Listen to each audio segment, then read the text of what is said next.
The message is short and sweet, but it's super powerful. And if you take it in and you start practicing it, it's going to help you a lot. So the main thing is that usually when people are so-called negative or they're complaining about life, or you can sense that their energy is low, right? Well, usually when it's low energy, it's a low vibration, it becomes a low frequency, which in turn makes you feel like they're negative, right? It's just a term that we put on it. So when you're feeling that way, this is a super, super rich area in which you can grow, okay? And what I mean by that is that however someone else impacts you, it's simply a reflection of how well you have mastered your own energy, okay? And your own emotions. It's also a reflection of any type of unprocessed trauma that you may have, and then when they say something or when they act a certain type of way, it can trigger you, right? We talked about triggers in a previous video. So then when you're around them, you see them as the issue, right? And this is not to say that they don't have anything to work on or that their actions are perfect. All it has to do with that you finally want to be in control of your life, because you're going to be in a box if you are. Every time somebody is negative or you feel like their energy is low, you want to distance yourself, right? You want to distance yourself, and you're always looking at other people as the issue because you're growing and maybe they're not growing, or maybe you're growing faster than they are, or you're mastering your energy faster than they are. So now they're the problem. And then the problem is, though, that the more that you work on yourself, the more these people are going to be revealed to you, right? To simply show you how you are interpreting and how much power other people still have over you, okay? And again, like I've said before, this doesn't mean you have to spend 24 hours with them, right? Every day. You don't have to be around them all the time. But how can you get to a point where you can be around people that may trigger you, or you feel like their energy is low, or you feel like they're negative, and still not be swept away or drained in that, right? Not feeling drained, because we don't want to feel drained. But other people make us feel drained, right? When they have low energy, when they're negative, when they're not satisfied with their lives.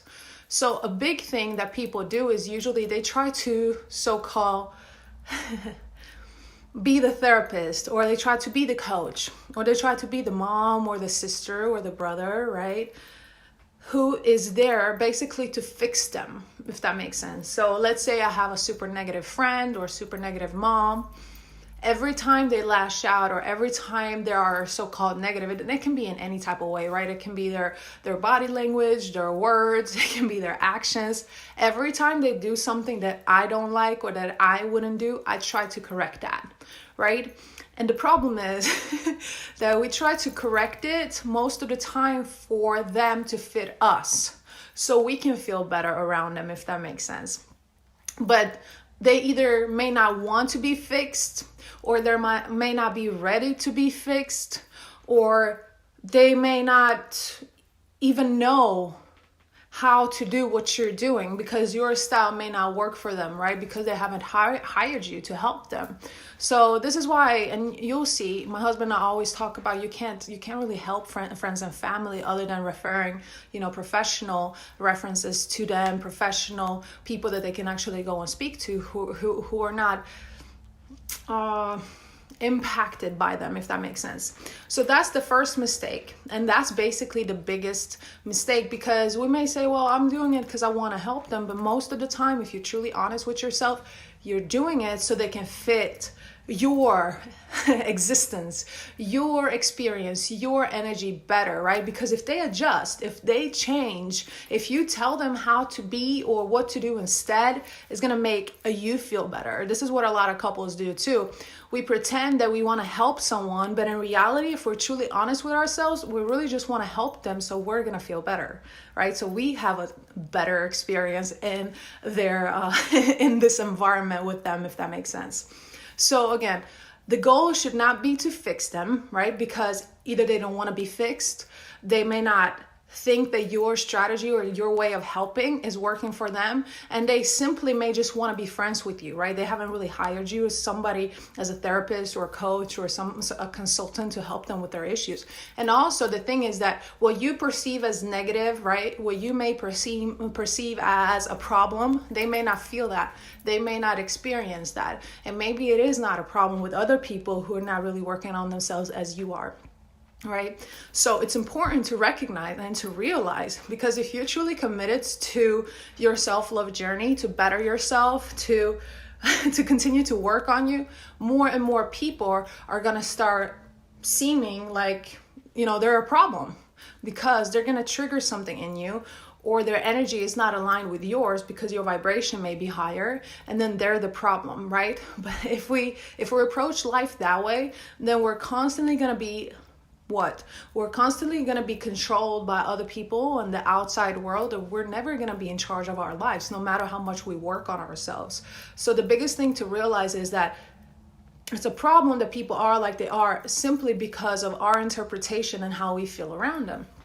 So here's what you can do, and this is all I want to share with you. What you can do is allow them, and this is super simple, I know, but start practicing it and tell me how it feels, because it's going to be a little hard in the beginning. It's going to feel a little painful, and you're going to feel maybe drained in the beginning, but watch it over time. The more you do it, how it's going to make you feel. In the beginning, commit to simply observe yourself, okay? Observe your emotions. Wow. Okay. Observe how you're feeling when they're acting out, or when they're being super negative, or whatever they have going on. Just observe yourself. Okay. So instead of focusing on what they're doing or how they're acting, right? Pay attention to you. How are they making me feel in this moment? Okay. How are they making me feel in this moment? I'm feeling worried or stressed or irritated. And then why is that, right? Just simply sit with that. And then once you realize what they're causing in you, okay, then you acknowledge that, and you can say, okay, it's cool to feel this way, right? Of course I'm feeling this way. Fine, acknowledge what you're feeling. And then turn your attention to them. Okay, turn your attention to them, whether they're like yelling, going off about someone or something or themselves, if they are gossiping about someone, or they're complaining about their life situation, whatever it may be. All you're doing is listening. Okay, and this may be super hard because most of us, again, want to fix other people, or we don't want them to do what they're doing because it's not making us feel good, right? Or it's not aligned with what we're learning. So when we allow them to simply vent, right? But venting without us absorbing it. And we don't absorb it when we start looking at it in an objective matter, right? Because we're absorbing it when we make it about us, or we make it about it being right or it being wrong or it being good or evil, right? Because when we set labels, when we add labels to how people are acting or who they're being in that moment, that's what causes an irritation, a frustration, and a decreased energy experience in us, right? Our energy lowers because of that. So that's it, right? Pay attention to yourself and how it makes you feel. Acknowledge how you're feeling. Allow it to be, right? So because as soon as you acknowledge what you're feeling and you accept it, now all of a sudden you're flexible, right? Because if you accept yourself as you are, right, that's the key when it comes to self-love.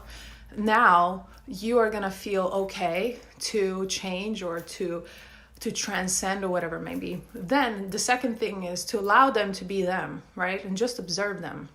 Just listen and observe without absorbing it. We can observe without absorbing once we realize this is not about us, and whatever they do, that has nothing to do with us. And we do it without judging, without labeling. That's it. Because pay attention to yourself. As soon as you catch yourself saying to yourself, right, because we have the self-talk, this person shouldn't be talking this way. She's crazy for saying this, or he's crazy for thinking this. I can't believe my spouse is doing this. That's what causes the actual negative, so to speak, right? That's the terms we're speaking in yourself. The labels that you put on it and the way that you perceive what they're doing as right or wrong or good or evil, right? So this is just a good a starting point for you to start paying attention to how you are reacting and what are you telling yourself when people are acting in a way that you don't think is okay, right? And then also ask yourself, why is it not okay for them to be that way, right? That's what causes the issues in you, right? So to speak, issues, right? The irritation, the frustration, not them being who they are, right? That's not what causes the internal reaction in you. It's the labeling that you're doing. It's your limiting belief or your belief around how people should act or what they should do. And then you tell yourself that the way they're being right now or what they're doing is not acceptable. And that's what causes an irritation inside of you, not the fact that they're acting or being who they are in that moment. It is your interpretation of that you tell yourself is not okay. And now all of a sudden you get triggered and you have an experience that you blame them on, right? So then you start to get to the point where you want to get rid of everyone who's triggering a certain type of negative experience in you. But again, the more that you work on yourself, the more of these so-called people that you don't think are okay, right, are going to appear in your life. So again, observe yourself. How does it make you feel when they act out or when they talk crazy or when they're being negative? Then pay attention to them. Observe without absorbing. Okay, observe without absorbing and pay attention to your language and what you're doing, right? Are you labeling them? Are you judging them, right?